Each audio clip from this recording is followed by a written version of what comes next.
लोटा जल जिसके घर से निकल कर जाता है शिवालय तक, आपके घर के नजदीक में जो शंकर जी का मंदिर है, आपके घर के नजदीक में जो शंकर का शिवालय है, आपके घर के नजदीक में जो शंकर का मंदिर है, देव अधिदेव महादेव का मंदिर है, अपने घर का जल शंकर के मंदिर में ले जाकर चढ़ाओ, अपने घर का जल शिव के मंदिर में ले जाकर चढ़ाओ।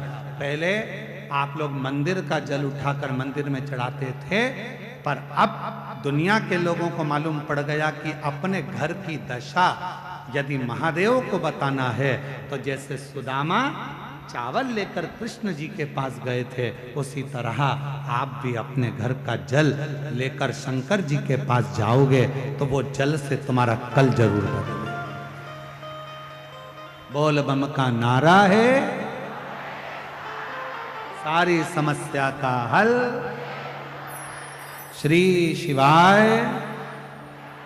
तो वो जल तुम्हारा कल जरूर बदलेगा। आप अपने नजदीक के शिवालय तक, शंकर के मंदिर तक, भगवान शंकर की चौखट तक जब एक लोटा जल चढ़ाने के लिए जाओगे, शंकर के मंदिर में अपने घर का जल लेकर जाओगे, वो जल जो तुम्हारे घर में रखा हुआ है, वो जल शिव महापुराण की कथा कहती है। जब हम मंदिर में जाते हैं तो पंडित जी से कहते हैं, पंडित जी चरणामत दे दीजिए। चरणामत क्यों मांगते हैं? क्योंकि मंदिर का जो जल है, आरती, पूजन, अर्चन, भजन, कीर्तन का तरंग उस जल में चली जाती है। वो जल जब हमारे अंदर जाता है तो हमें अविरल भक्ति प्रदान करता है, एक अलग से शक्ति प्रदान करता है। इसलिए हम पंडित जी से कहते हैं, पंडित जी जल दे दीजिए, चरणामृत दे दीजिए। पंडित जी जल देते हैं, हम उस चरणामृत को पीते हैं, वो जल हमें प्राप्त होता है, हम चरणामृत पीते, जल पीते। तो आखिर लोग पूछते हैं, महाराज जी एक लोटा जल सारी समस्या का हल, ये कैसे हो सकता है?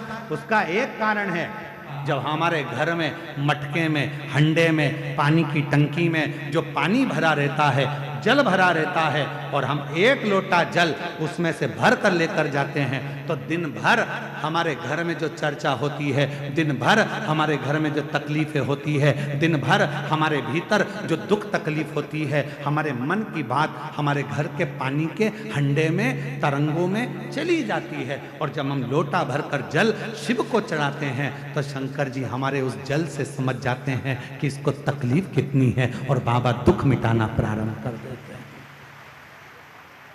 बाबा कष्ट मिटाना प्रारंभ।